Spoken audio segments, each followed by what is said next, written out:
familiaricen con los dos conceptos que hablan sobre lo mismo. Entonces, en los no experimentales solo tenemos dos. En los no experimentales, que son los transversales, transaccionales y los longitudinales. ¿Listo? Pero cada uno de estos, mire, tiene unas subdivisiones. Entonces, en los transversales, pues nosotros tenemos investigaciones a nivel exploratoria, a nivel descriptiva y a nivel correlacional.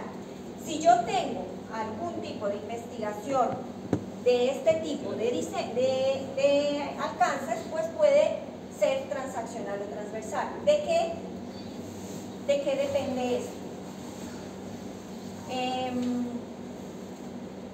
Dentro de las transversales, yo no voy a utilizar ese transaccional, voy a utilizar el transversal. Dentro de estos transversales, los estudios exploratorios, pues ya veíamos que son estudios que son nuevos. Cuando yo tengo alguna investigación a nivel exploratoria, mis investigaciones pueden ser de un diseño no experimental.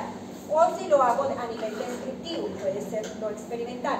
O si lo hago a nivel de correlacional o causal, puede ser a nivel transversal no experimental. Miren que viene de aquí, de los no experimentales. Ustedes casi que no utilizan este tipo de investigación. ¿Listo? Solamente utilizan los experimentales. Desde lo experimental y lo cuasi experimental. Estos experimentales puros no se utilizan. Entonces, si yo tengo este tipo de alcances, ¿cierto?, que son exploratorios, descriptivos o correlacionales, mi investigación puede irse hacia diseños no experimentales de corte transversal o transaccional. Y los longitudinales se dividen entre tendencias, evolución de grupo o de corte y de pan. Nosotros casi utilizamos esto, evolución de grupo o de corte, porque especificamos también el corte aquí, si es transversal o si es longitudinal. Entonces, los longitudinales, cuando hacemos investigaciones de tipo tendencia, de tipo grupo de corte o de tipo de pan. Entonces, en los longitudinales, los de tendencias, es cuando nosotros recolectamos datos de una población, realizamos mediciones de estas mismas y comparamos si hay muestras, si son distintas o si son iguales. Entonces, por ejemplo, aquí tenemos tendencia de los juegos tradicionales en los adolescentes de los años 70, 80 y 90. Entonces, si yo estoy haciendo una investigación sobre la tendencia de la moda en los años 70, 80, 90, mi investigación es longitudinal, porque está a lo largo de un tiempo, ¿cierto?, de unas décadas aquí, y va a ser de tendencia. Entonces, si en las investigaciones que ustedes hacen van a investigar a un grupo de deportistas durante un determinado periodo de tiempo, 2 años, 3 años, y les van a hacer seguimiento sobre un rendimiento específico de un entrenamiento, pues mi investigación va a ser de tendencia, porque se va a hacer investigaciones durante un rango o un periodo de tiempo amplio, ¿cierto? En el mes de enero, en el mes de diciembre, en el mes de febrero, o en el año 2004, en el 2005, en el 2006. Los voy a intervenir.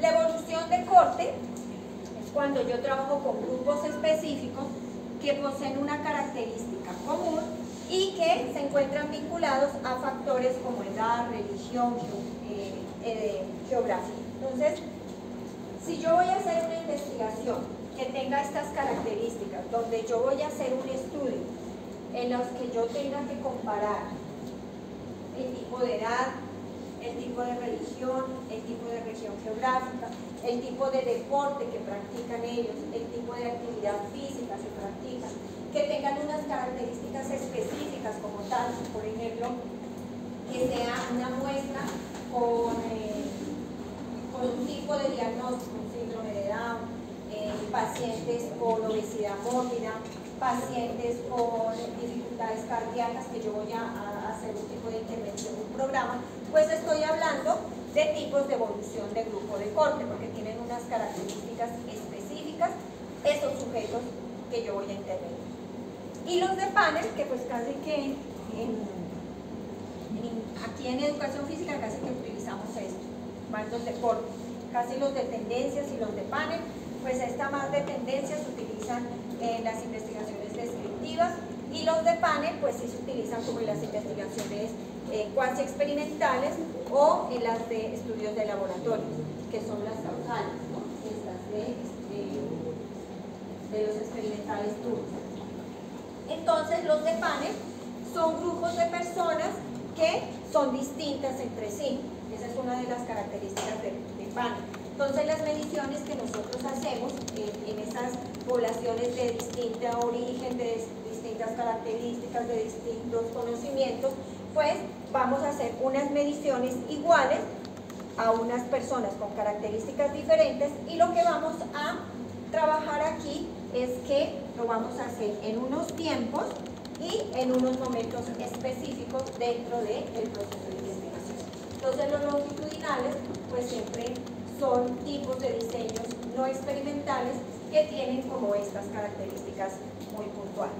Nosotros definimos dentro del diseño de investigación con el corte relacionado con el pretest y el post-test o la prueba post-prueba. ¿La hicimos una vez o la hicimos dos veces? ¿Es longitudinal o es transversal? Si es longitudinal es decir que hicimos más de una medición. Entonces siempre las investigaciones de pregrado se hacen de tipo longitudinal, las que tienen intervención, cuando hicimos pretest y post-test. Pero cuando son preexperimentales siempre se trabajan en un solo momento, ¿ya? Son más que todo transversales. Siempre utilizamos aquí, en esta parte de corte, porque en estas ya son con alcances cuasi experimentales o alcances descriptivos que no los trabajamos. Entonces, esa es la característica que tenemos de los experimentales y no de los no experimentales, y nosotros trabajamos en esta parte.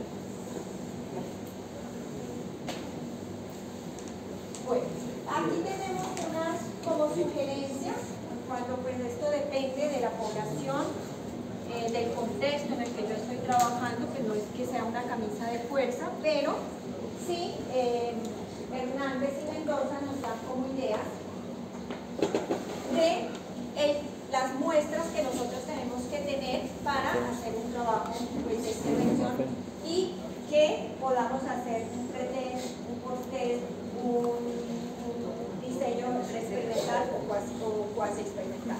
Entonces ellos nos dicen, si vamos a trabajar en estudios descriptivos, transaccionales o correlacionales, pues vamos a tomar como mínimo unos 30 sujetos, tenemos que tener de muestra. Si vamos a hacer encuestas a gran escala, pues tenemos que tener un número muy significativo de personas. Ellos dicen pues entre 100, 20, 50 casos. Y si son experimentales o cuasi experimentales, pues como mínimo 15 por grupo o 20 en adelante en caso de que queramos hacer grupo control y grupo experimental. ¿Listo? Entonces estos son como ideas que nos da Hernández y Mendoza sobre las diferentes muestras. Y después tenemos la población y la muestra, que va aquí seguido. La población y la muestra son dos elementos totalmente diferentes. No es lo mismo. Entonces, cuando yo digo mi población, yo ya les había explicado esa parte. La población es toda mi barrio. Vamos a poner un barrio. Barrio San José. San José de la Loma. Aquí, en este barrio San José de la Loma, hay 200 personas. ¿Listo? Yo voy a trabajar ahí, con esa población. En esta población. Del barrio San José de la Loma, y ahí hay 200 personas. ¿Cierto? Pero yo con las 200 personas no voy a trabajar. Yo voy a tomar una muestra. ¿Cierto? Una muestra más pequeña, que de estas 200 personas yo solo voy a trabajar con 30. personas o sujetos de investigación. En investigación más se utiliza sujetos de investigación. O personas, eso es lo mismo. Si le dicen cuáles son sus sujetos de investigación, ya, ¿cuáles son las personas? Eso es lo mismo, ¿cierto? Que trabaja estos dos conceptos. Entonces, cuando yo voy a delimitar la población y la muestra, yo tengo que decir cuál es la población total, este es como el total, y cuál es la muestra, es decir, cuál fue lo que yo tomé, la población o los sujetos que yo tomé. Son dos conceptos diferentes, no es lo mismo, porque a veces se encuentra mi población y mi muestra son 30 sujetos. ¿Está bien? No. Carlos, ¿está bien? ¿Sí? ¿Seguro? Cuando yo digo la población y la muestra son 30 sujetos. No. Cuando dice la población son las 200 personas. La muestra son los 30 sujetos. Eso. Entonces, cuando yo escribo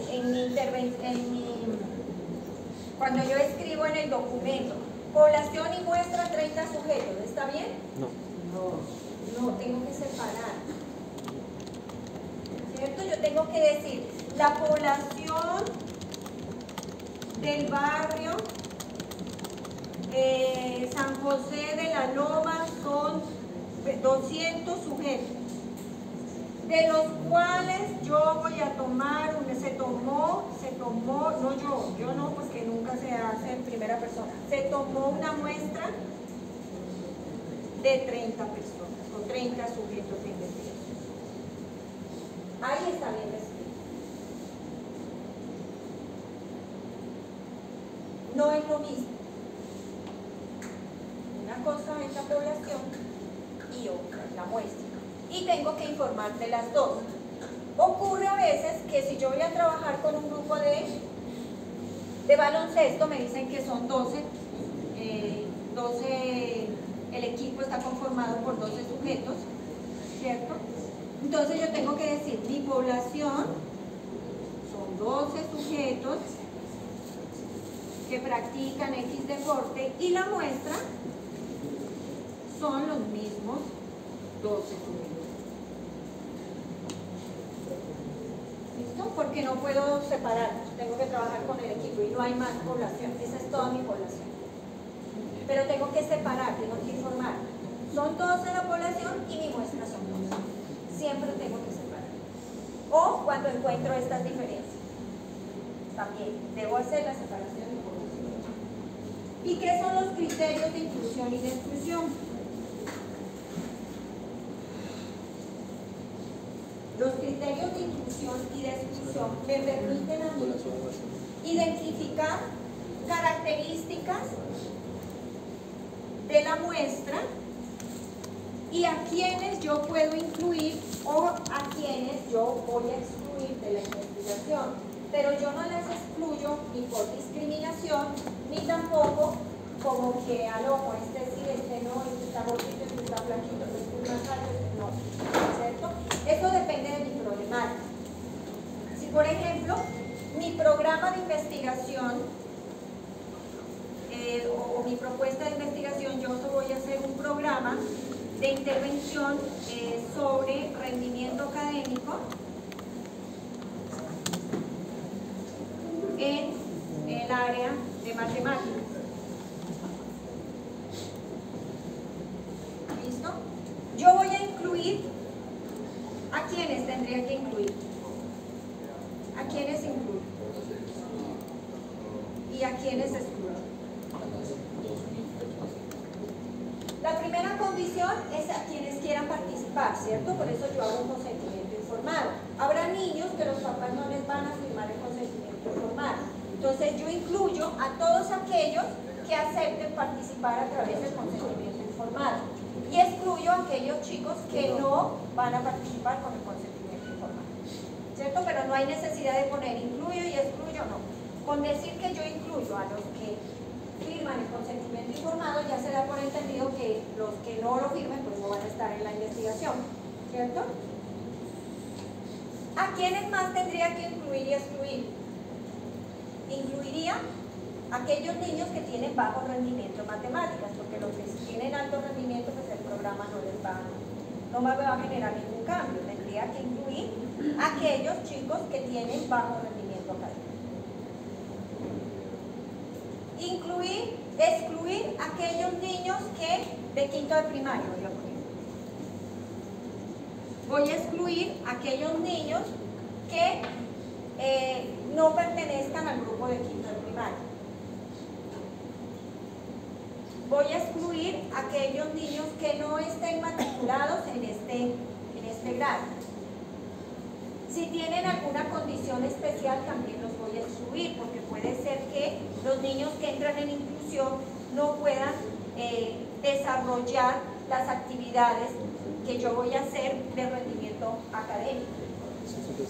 Entonces puedo hacer una exclusión, pero no es por excluirlos por discriminación, sino porque de pronto el programa que yo estoy diseñando no es tan específico para las capacidades de los niños que tengan alguna situación específica o algún diagnóstico específico. ¿Cierto? Como ahora tenemos procesos de inclusión, hay 2 o 3 niños que tienen algún tipo de síndrome de Down, síndrome de déficit de atención, hiperactividad. Si yo tengo esas características en la población y mi programa no es específico para ellos, sino para la mayoría que están en desarrollo normal, yo excluiría a los pequeños, ¿cierto? Con ese tipo de diagnóstico. De eso se trata la inclusión y la exclusión, es de las características que tiene la población y las condiciones que tiene el programa de intervención que yo voy a hacer o la problemática que yo voy a intervenir. ¿Cierto? Si el rendimiento académico, pues los niños en los programas de inclusión social hacen un trabajo diferente al que yo voy a intervenir con la mayoría de sujetos, pues tengo que hacer una exclusión de los pequeños porque ellos no podrían alcanzar el logro que exige el programa que yo estoy estableciendo. Entonces, esas características son las que yo establezco dentro del proceso de investigación. En inclusión y la exclusión. La exclusión y la inclusión y la exclusión no va a pasar de 3 renglones y muy puntuales. Ahí no se necesita teoría ni justificar nada. Solamente son palabras muy puntuales que no pasan del máximo de 3 líneas. ¿Ya? Lo que es el consentimiento informado, lo que es la característica de la población en cuanto a al tipo de programa que yo voy a hacer, que pertenezcan a los grupos que yo voy a trabajar. ¿De acuerdo? Si yo voy a trabajar solo con los niños y con las niñas, porque el entrenamiento que yo necesito es para los niños que están que pertenecen al grupo de fútbol y las niñas no están en el grupo de fútbol, pues yo las excluyo, porque si yo voy a hacer una investigación en fútbol con los niños de fútbol y en todo el grupo hay también niños, pues tengo que traer a los niños que pertenecen al grupo de fútbol y excluir a las niñas que no pertenecen, dado un caso que esté haciendo una investigación de eso. ¿Listo? Entonces depende de las características de la propuesta de investigación que yo tengo. Esa sería la estructura del marco metodológico, que lo vamos adelantando, que pues es bastante extenso. La siguiente semana trabajamos lo cualitativo. Tiene la misma estructura en el cualitativo, pero las especificaciones pues son diferentes. ¿Qué nos quedaría faltando? Los instrumentos de recolección de información dentro de, instrumentos de recolección de información. Después pues, yo les doy el orden de cómo va la secuencia clara. Y los instrumentos de recolección de información, tanto en la investigación cuantitativa como en la cualitativa, son diferentes. Los instrumentos de recolección cuantitativa, pues tenemos las pruebas estandarizadas, que también son conocidas como test. Entonces, si usted le dice cuál es su prueba estandarizada que hizo el diagnóstico, no se vaya a enredar, es el test, ¿cierto? Las pruebas estandarizadas, psicométricas o test. Tenemos datos secundarios. ¿Qué son los datos secundarios? Son todas las bases de datos que yo puedo obtener o evidencias que yo puedo obtener de la población. Por ejemplo, yo necesito saber cuál es la opción de compra que tienen las mujeres en la sección de electrodomésticos. encuesta a todas las mujeres que estén en esa sección de electrodomésticos, ¿cierto? O que podría utilizar como dato secundario.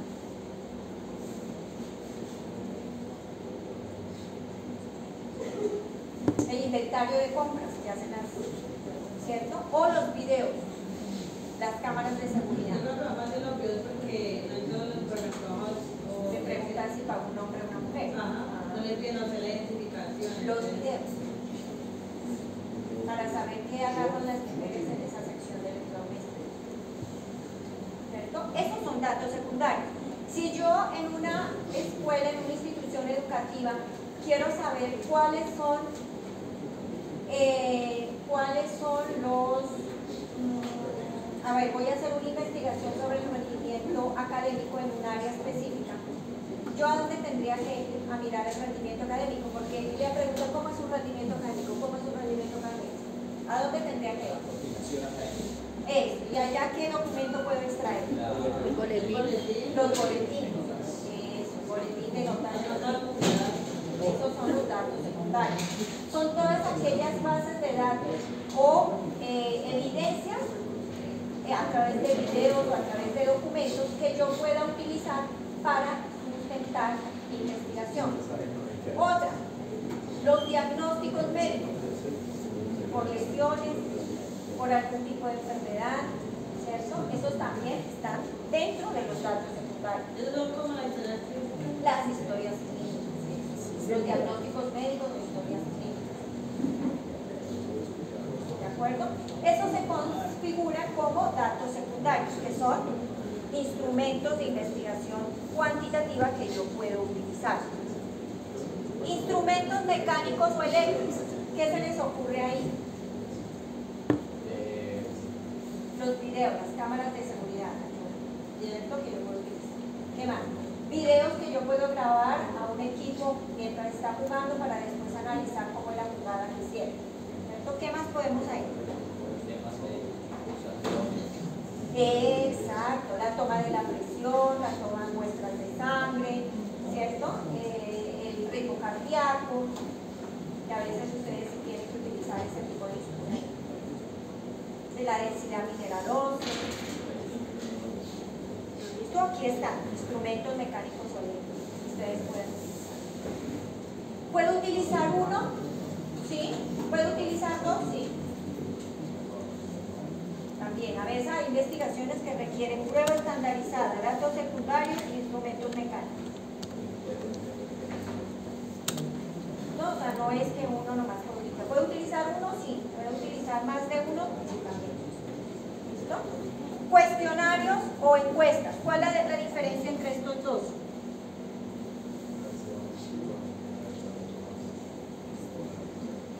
Un cuestionario y una encuesta. Exacto. En estos cuestionarios se dan más a preguntas abiertas. En las encuestas se dan más a preguntas cerradas. ¿Listo? Puntuales, con opciones de respuesta. ¿Listo? Puede utilizar cuestionarios. Estos son los instrumentos de la investigación cuantitativa. ¿Para qué me sirven los instrumentos? Obviamente son los que me van a permitir medir a mi población. Voy a hacer pretest o posttest, pero la voy a medir. ¿Listo? Entonces, hasta ahí terminamos toda la problemática de toda la estructura.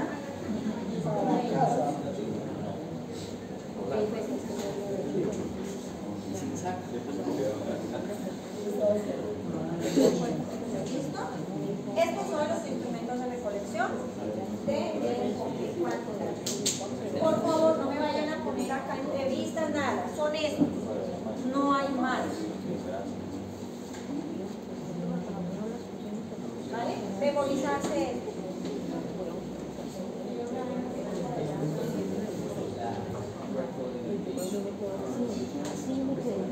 Miren que yo tenía la sana intención de ir a asesorarlos, pero miren que la semana dedicamos para hacer asesoría. Entonces, en la otra semana hay varios grupos que ya tienen la retroalimentación de los diagnósticos. Hay grupos que el sedentarismo no se dio en esa población. Entonces tienen que cambiar la problemática. Porque si la población dice que allá no hay sedentarismo, usted no puede insistir, pues voy a buscar el sedentarismo por donde sea, porque cuando vaya a trabajar con la población va a decir, no, si esto aquí no existe. ¿Listo? Entonces, corregir varios grupos, los diagnósticos, porque hay errores, ahí yo les escribí los errores que tienen, por favor corregirlos. Y diseñar para la siguiente semana, para poderles revisar la estructura que ya deben tener, el objetivo general, la pregunta de investigación, los objetivos específicos, la justificación. Pero yo ya les escribí a la primera, ¿ok? No, pero yo quiero hacerlo. Descripción del problema, ¿cierto? Ahí en la otra semana ya les explico un punto que nos falta ahí de descripción. Descripción del problema. Después, pregunta de investigación. Objetivo general y objetivo específico. El diagnóstico, ¿no? Antes de la pregunta, el diagnóstico.